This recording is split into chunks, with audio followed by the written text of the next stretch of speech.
I first went out to Tara Chinchilla region in June 2012. And before that, everything was really quite theoretical on whether there was a risk, whether there wasn't a risk. Since then, I have become increasingly convinced that this is something that should not happen anywhere in Australia. I'm very concerned with the Narrabri gas project. I think mums and dads in Narrabri should be very worried about the air pollution aspects of this project. The thing about these wells and pipelines and so on, they all leak. Everything leaks. And it's not just methane that leaks. Methane is not toxic. It's flammable, but it's not toxic. It leaks along with a whole lot of other gases, which are toxic. And those fugitive emissions are some of the most worrying outcomes of this industry. If you look at Santos's reports to the National Pollutant Inventory, they actually talk about the emissions of their gas processing, and they talk about the many thousands of tonnes of nitrous oxide, of carbon monoxide, of volatile organic compounds that the infrastructure puts out. Yet in this document, you get to the point and they say, no, it'll be negligible. There'll be no emissions from our infrastructure.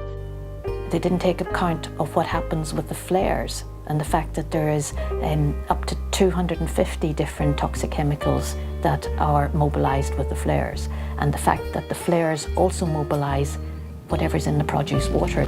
There's a photograph taken by Reverend Graham Slaughter of the flares as seen from his house 20 kilometres from Arana flare. This is a picture of a flare that is not burning cleanly. This is a picture of a flare that is putting untold quantities and unquantified quantities of toxins into the air that people are breathing. Once you have air pollution and you have particle pollution, that dust, firstly, the dust allows the contaminants to attach and we can breathe them in, and that allows them to get into the body. But that dust also gets washed out every time it rains, and if you have a roof or a shed and the rain washes the dust and the dirt and the contaminants into your rainwater tank. And what we've seen in Queensland, where there has been some testing of rainwater tanks for people who live in the gas fields, we've seen quite nasty levels of contaminants, including things like cesium-137, which is a radioactive substance that the companies use for borehole logging. In 2013, I did a survey out in the Tara, Chinchilla, Kogan area. Nosebleeds were a significant issue, headaches, skin rashes, a metallic taste which made people sick, that they couldn't eat properly, extreme fatigue. What really concerned me were symptoms that could be related to neurological problems, and those were things like paresthesia, which is pins and needles.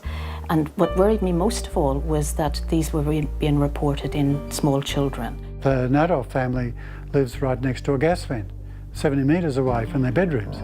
And that's constantly emitting gas.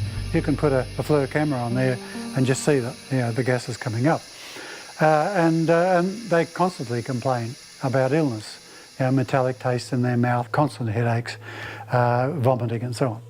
It's not just fugitive emissions of methane, it's also benzene, toluene, etc., which are these incredibly dangerous chemicals which cause all sorts of problems, nosebleeds, headaches, respiratory problems, some say spontaneous abortions, cancer clusters in the United States. They ignored completely hydrogen sulfide, extremely toxic, extremely irritant, very bad when it's up your nose. But it also causes irritation of the eyes, and it also causes neurological problems and dizziness and all the spectrum. In the Pilliga, people have been reporting the stench of hydrogen sulfide from the wells that are already there. And we know that in Queensland, hydrogen sulfide is one of the chemicals that have been implicated in the widespread contamination around Hopeland. Benzene, toluene, ethylbenzene and xylene. We know that they are contaminants of gas and coal. We know that they come up in groundwater and produced water when it's brought out to let the gas flow. Yet benzene, toluene are not even considered, not even mentioned. I think benzene, the word is mentioned once in the whole of the massive document. So for a landowner, I would be going, well, hey, why aren't you dealing with this serious contaminant? What's going to happen with that? Is it going to be in the waste you're going to leave on my property? The nosebleeds really are the immediate symptoms of the problems, because the chemicals are also being absorbed into their bodies. Another group of chemicals, which the document does not deal with, are called polyaromatic hydrocarbons, or PAHs for short. And they're a chemical that is pretty much released by this sort of process, the unconventional gas.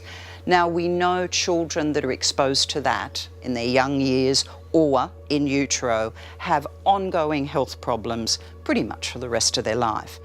There was a review of 150 studies, and what that found was that chemicals that are released during natural gas extraction may cause harm to human reproduction and development. There is strong evidence of decreased semen quality in men. There's a higher risk of miscarriage in women, and there's an increased risk of birth defects in children. As I kept going back out to the gas fields, the concern that keeps being raised is one of cancer, and cancer in clusters that people identify that they don't feel is right. Frankly, I quite agree. Near Brentley Park, which is one of the gas developments, in one of the family there's a child with leukemia. In another family there are 2 young adults with cancer, one with leukemia and one with a very rare type of sarcoma.